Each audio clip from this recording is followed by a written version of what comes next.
Baik, bismillahirrahmanirrahim. Assalamualaikum warahmatullahi wabarakatuh. Waalaikumsalam warahmatullahi wabarakatuh. Sebelumnya saya ucapkan terima kasih kepada Bu Fitri selaku dosen pengampu Bahasa Indonesia pada mata kuliah siang hari ini atas kesempatannya pada kelompok 1 untuk menyampaikan presentasinya. Dan tanpa juga saya ucapkan terima kasih kepada rekan-rekan semua yang telah hadir pada siang hari ini. Sebelumnya izinkan saya untuk memperkenalkan diri terlebih dahulu. Perkenalkan, nama saya Salwa Azkia dengan NPM 24011111105. Dan tentunya di sini saya tidak sendiri, dibersamai dengan rekan-rekan saya. Kepada rekan-rekan saya dipersilahkan untuk memperkenalkan diri terlebih dahulu. Halo semuanya, perkenalkan nama saya Fasya Alif Ramdaniati dengan nomor mahasiswa 24 21 70 11 10 dan 40.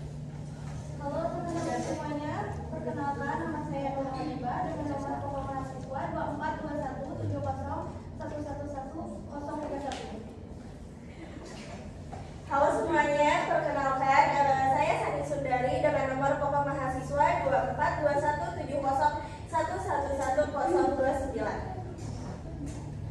Perkenalkan nama saya Imas Masimba dengan nomor pokok mahasiswa 242170111028.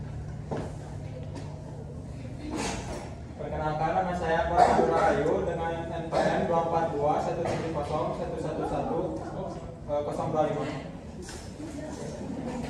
Perkenalkan nama saya Rani Maraini dengan nomor pokok mahasiswa 24210111011. Baik, terima kasih. Untuk mengefektifkan waktu yang selanjutnya itu penyampaian materi yang akan disampaikan oleh saudara Nurul dan juga Fasya. Kepadanya saya persilahkan. Oke teman-teman semuanya, pada materi yang pertama ini kelompok kami akan menjelaskan mengenai pengertian teks akademik dalam berbagai manajemen makro. Jadi untuk pengertian teks akademiknya dulu, saya akan menjelaskan mengenai pengertian teks. Jadi teks sendiri itu dapat didefinisikan sebagai satu kesatuan bahasa yang lengkap yang mengandung informasi untuk mencapai suatu tujuan. Jadi dalam teks itu berisikan tentang atau mengenai suatu bahasa, perkumpulan bahasa yang lengkap, tapi di dalamnya itu mengandung suatu informasi. Nah, tapi informasinya itu memiliki suatu tujuan. Tujuannya itu berbeda-beda, bisa untuk sebuah argumentasi atau hipotesis. Kemudian dalam teks itu dapat dibedakan berdasarkan 6 poin. Yang pertama ada tujuannya.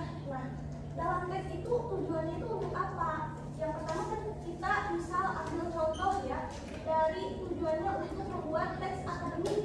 Teks akademik kan tujuannya itu untuk menginformasikan atau menjelaskan, bisa juga untuk meyakinkan orang-orang yang membacanya. Misalkan kita membuat teks akademik tentang pengaruh keanekaragaman flora dan fauna yang ada di wilayah Asiatis. Nah, kan bisa dilihat sendiri kan dari teks itu sudah memiliki tujuannya, bahwa tujuannya itu untuk menginformasikan kepada halayak-halayak yang membacanya bahwa teks tersebut itu memiliki suatu tujuan, yang tujuannya itu untuk memberikan informasi.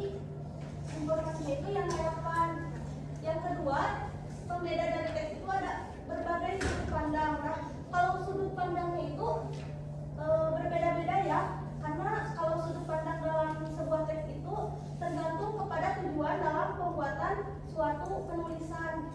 Nah, yang ketiga ada termasuk formalitas. Misal kita dalam suatu pembuatan teks akademik, biasanya dalam suatu teks akademik itu menggunakan atau memakai formalitasnya itu yang sangat tinggi, berbeda dengan teks akademik yang lainnya atau teks yang non akademik. Yang keempat ada penggunaan bahasa.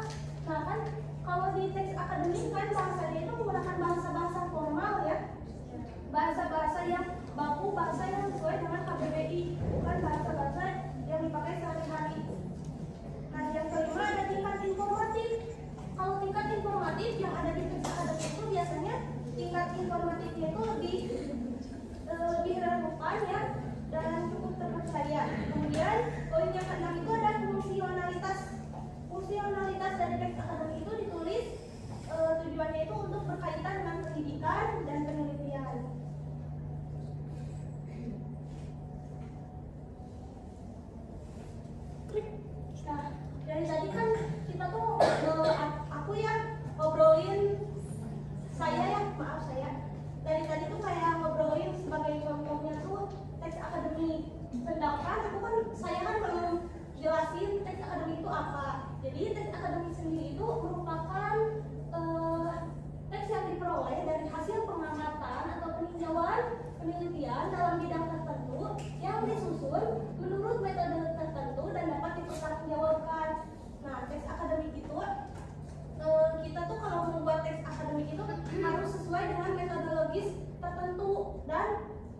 teks akademik itu harus dapat dipertanggungjawabkan. Enggak misalnya kalau membuat teks akademik teh saran-saran aja tanpa ada metode-metode tertentu dalam pembuatan teks akademik itu nggak bisa dikatakan sebagai teks akademik yang sesuai dengan kaidah-kaidahnya. Kemudian ada 4 syarat mutlak yang harus ada dalam suatu karya tulis ilmiah. Yang pertama, ada karya yang menggunakan bahasa tulis sebagai medianya. Bahasa tulis itu bahasa yang disampaikan melalui tulisan, huruf atau simbol. Kemudian ada membahas konsep ilmu pengetahuan. Jadi biasanya dalam suatu karya tulis ilmiah itu menjelaskan tentang suatu ilmu pengetahuan yang sedang ramai diperbincangkan, terus yang ada kaidah keilmuannya. Yang ketiga itu disusun secara sistematis. Jadi dalam penulisan teks akademik itu harus sesuai dengan metode-metodenya, harus berurutan dan harus sistematis. Dan yang keempat, syarat mutlaknya ada dituangkan dengan bahasa yang benar. Tadi dikatakan bahwa teks akademik itu harus dituangkan dalam bahasa yang benar.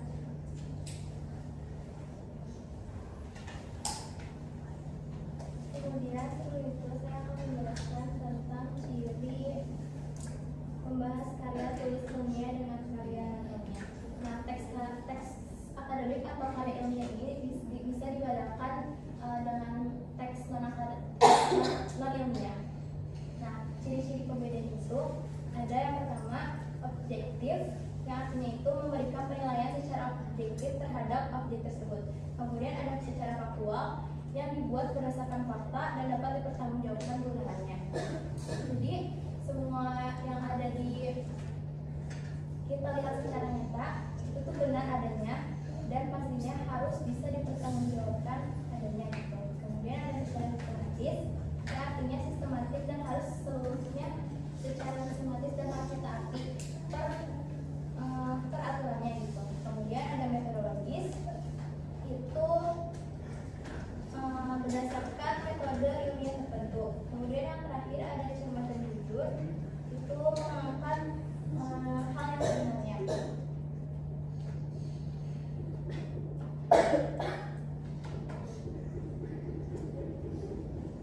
Kemudian teks akademik juga terbagi menjadi 2 genre. Yang pertama genre makro dan genre mikro.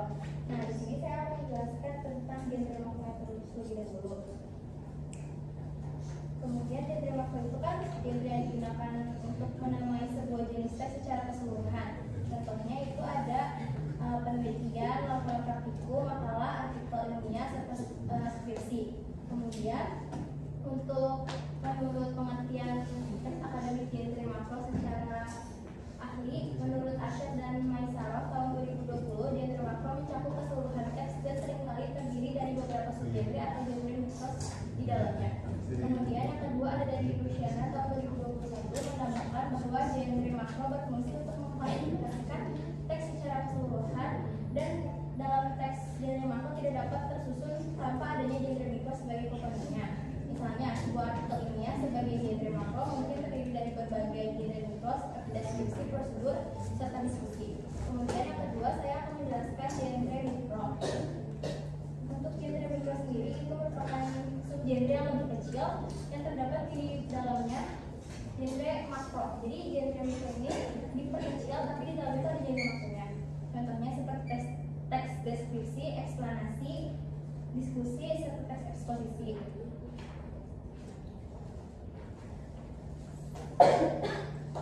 Baik, terima kasih. Untuk yang selanjutnya itu akan disampaikan oleh penyaji kedua, ada Sani dan juga Imas. Padanya saya persilahkan. Baik, di sini saya akan menjelaskan teks akademik yang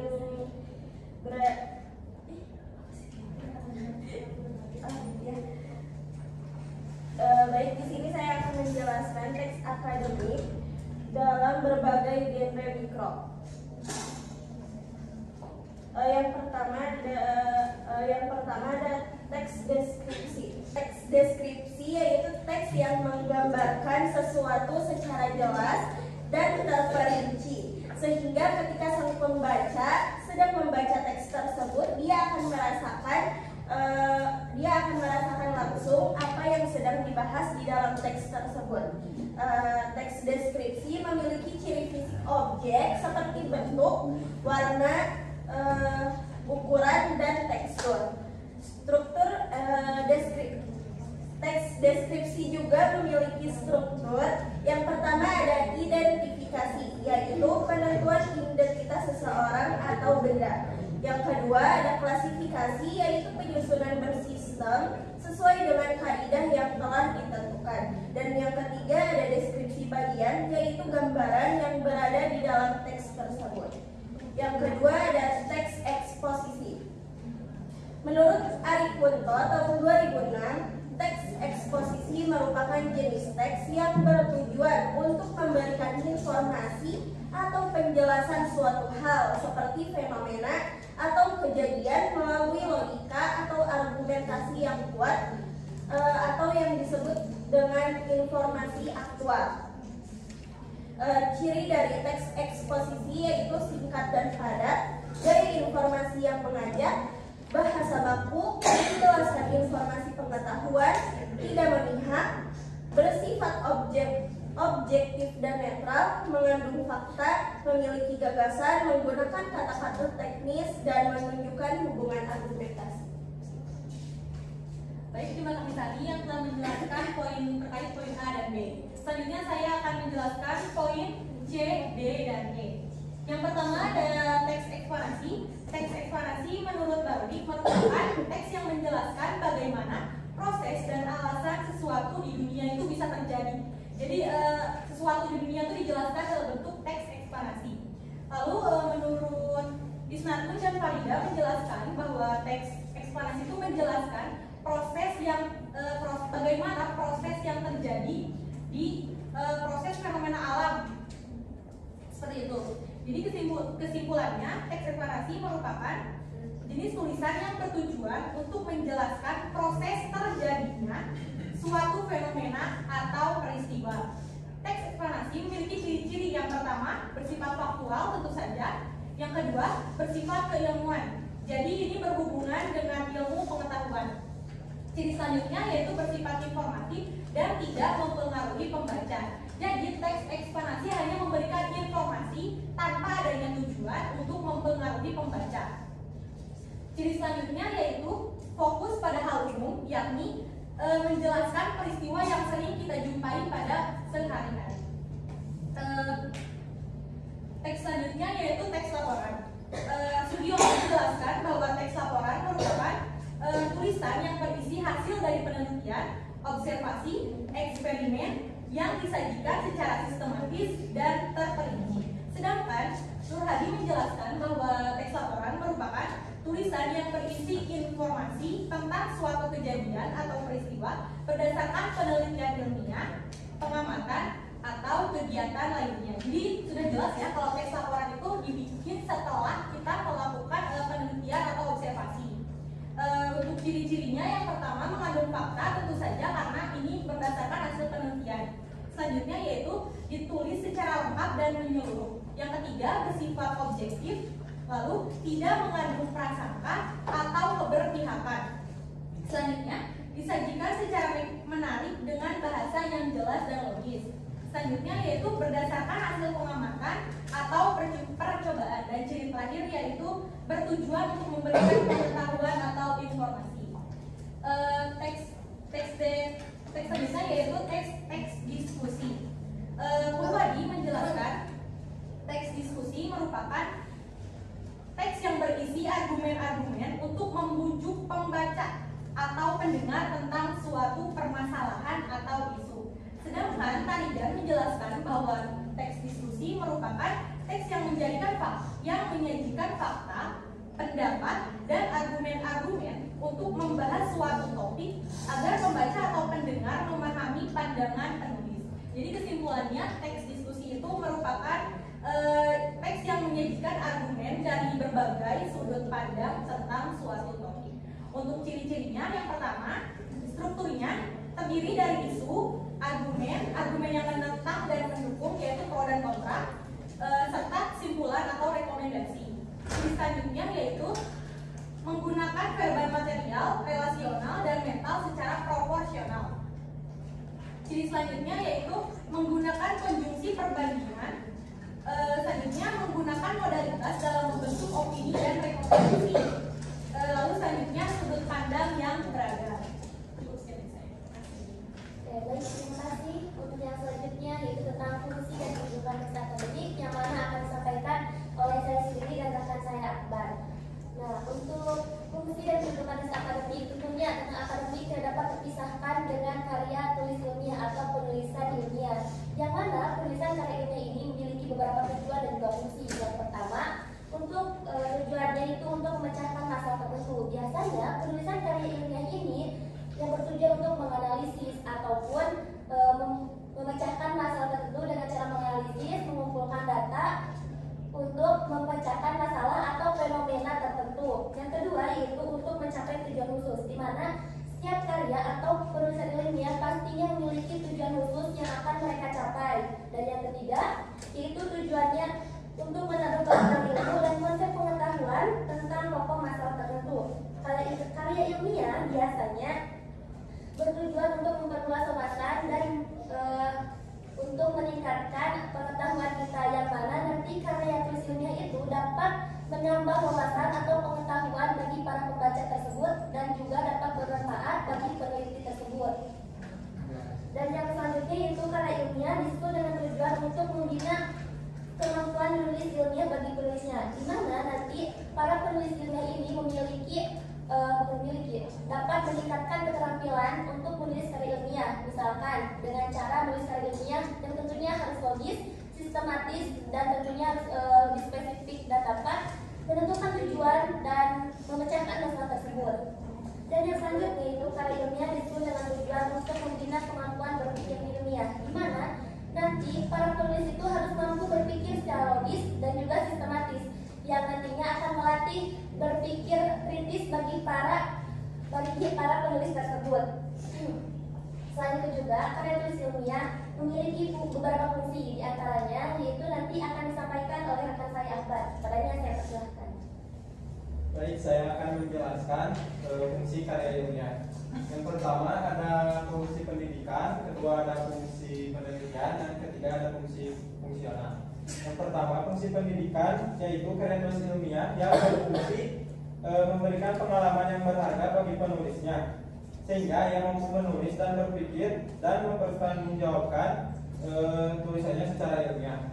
Kedua ada fungsi penelitian, yaitu karya tulis ilmiah yang berfungsi sebagai sarana penulis yang menerapkan prosedur ilmiah dan mempraktikannya dalam usaha mengembangkan ilmu pengetahuan. Ketiga ada fungsi fungsional. Fungsi fungsional yaitu karya tulis ilmiah yang berfungsi sebagai alat pengembangan ilmu, pengetahuan tambahan dan pustaka dan kepentingan praktis di lapangan dalam mengembangkan dalam disiplin ilmu tertentu. Berdasarkan tujuan dan fungsi penulisan karya ilmiah tersebut, jelas bahwa menulis karya ilmiah merupakan kegiatan yang bermanfaat baik bagi penulis maupun bagi perkembangan ilmu pengetahuan. Melihat betapa pentingnya karya tulis ilmiah, penulis karya ilmiah harus benar-benar menyusun karyanya dengan baik dan benar serta dapat dipertanggungjawabkan secara ilmiah. Baik, untuk yang selanjutnya yaitu tentang ciri-ciri dan substansi teks akademik dalam berbagai genre makro yang akan disampaikan oleh rekan saya. Kepada Rani saya persilahkan. Baik, saya akan menjelaskan terkait dengan teks akademik dalam berbagai genre makro.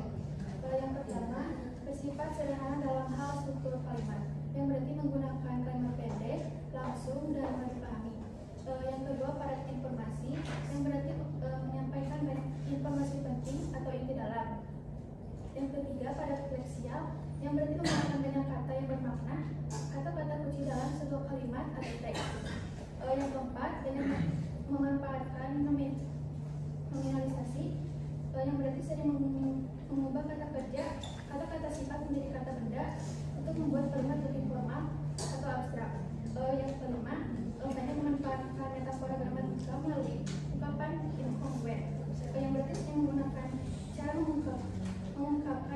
berlangsung.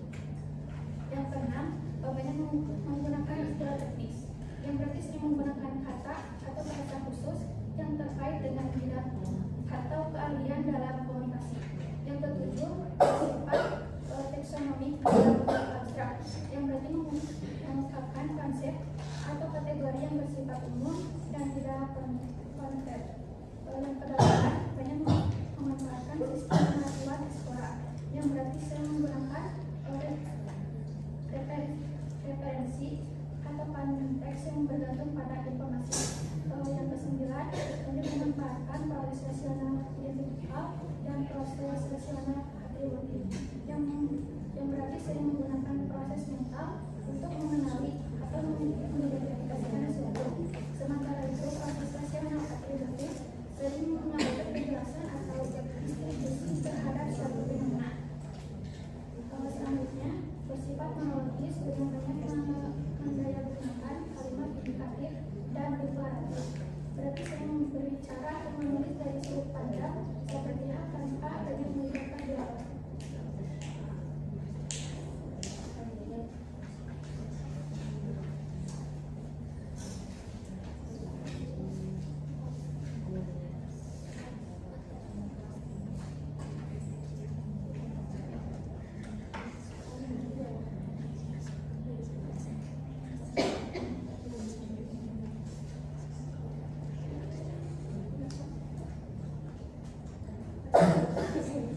Baik, terima kasih. Untuk yang selanjutnya yaitu sesi diskusi atau sesi tanya jawab. Bagi teman-teman yang ingin bertanya boleh angkat tangan terlebih dahulu dan mungkin dibatasi ya tiga pertanyaan karena waktunya tidak sedikit lagi. Lagi 1, 2, 3. Jo, Nana,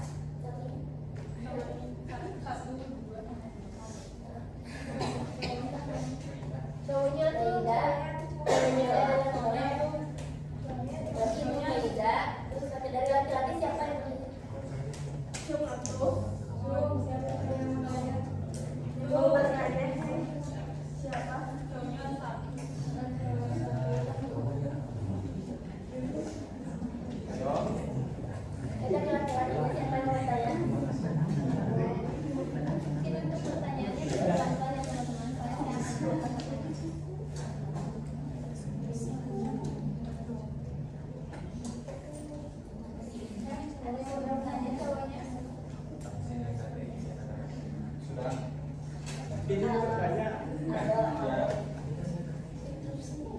Perkenalkan, nama saya Aldo Ditya Putra, NPM 2421701111004.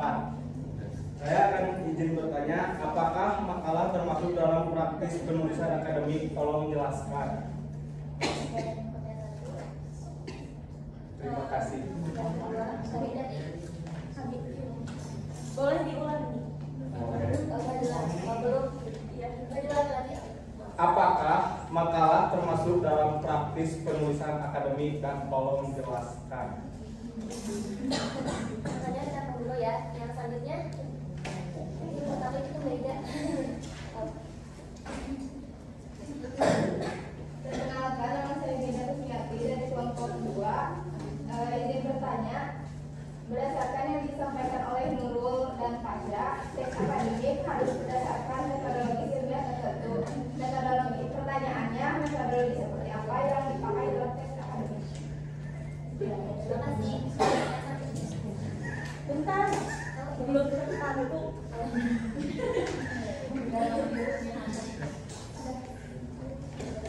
Perkenalkan, nama saya Fauzania.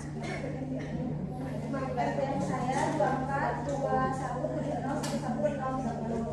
Kan tadi karena ada dua genre yang umum digunakan dalam teks akademik, yaitu genre makro dan genre mikro. Apakah berikan contoh konkret bagaimana satu topik penelitian bisa ditulis dalam berbagai genre mikro yang berbeda, dan bagaimana pendekatan penulisannya akan berbeda untuk masing-masing genre.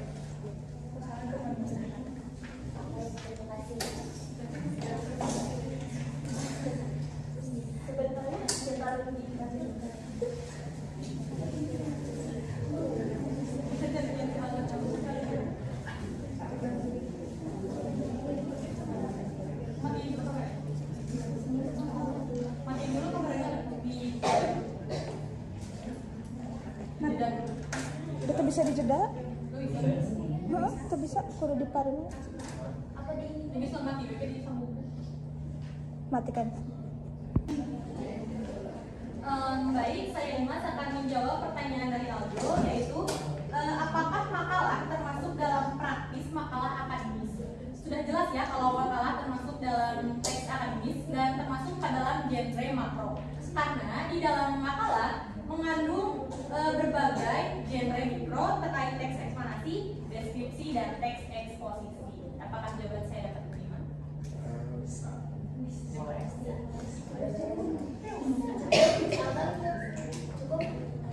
Oh, siap, sudah cukup. Terima kasih. Untuk pertanyaan Rina kan tadi metodologi apa yang dipakai dalam tes akademis. Nah, saya akan menjawab dari pertanyaan Ida. Nah, dalam metodologi yang dipakai dalam tes akademis itu ada 6. Yang pertama itu ada metode kualitatif. Metode kualitatif sendiri itu menggunakan analisis atau pemapatan yang mendalam. Jadi dianalisis lalu dilakukan pemapatan. Kemudian yang kedua ada kuantitatif. Metode kuantitatif ini merupakan metode secara sistematis atau bisa menggunakan angka serta statistik yang berhubungan dalam fenomena tersebut. Kemudian yang ketiga ada metode deskriptif, menggambarkan keadaan atau masalah yang sering terjadi. Kemudian ada metode eksperimental, itu biasanya kita melakukan eksperimen lalu dirancang menjadi suatu kemudian ada fenomenologi secara fenomenal. Kemudian yang terakhir ada survei. Survei itu biasanya dilakukan oleh orang kepada orang lain untuk menanyakan hal yang dapat disurvei. Jawaban saya dapat dikembali. Dapat. Apakah cukup? Itu lagi didengarkan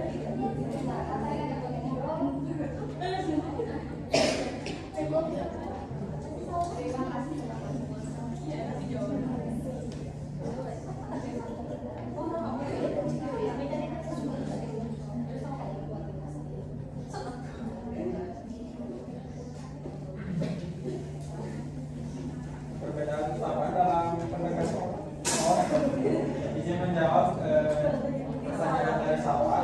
Perbedaan utama dalam pendekatan penulisan akan terletak pada tujuan panjang, tingkat detail, dan audiens yang ditargetkan untuk masing-masing genre. Misalnya proposal penelitian akan lebih berfokus pada apa yang akan dilakukan, sementara laporan penelitian akan menjadikan apa yang sudah dilakukan dan ditemukan. Artikel tinjauan akan lebih luas cakupannya, sementara makalah konferensi mungkin akan sangat spesifik dan teknis.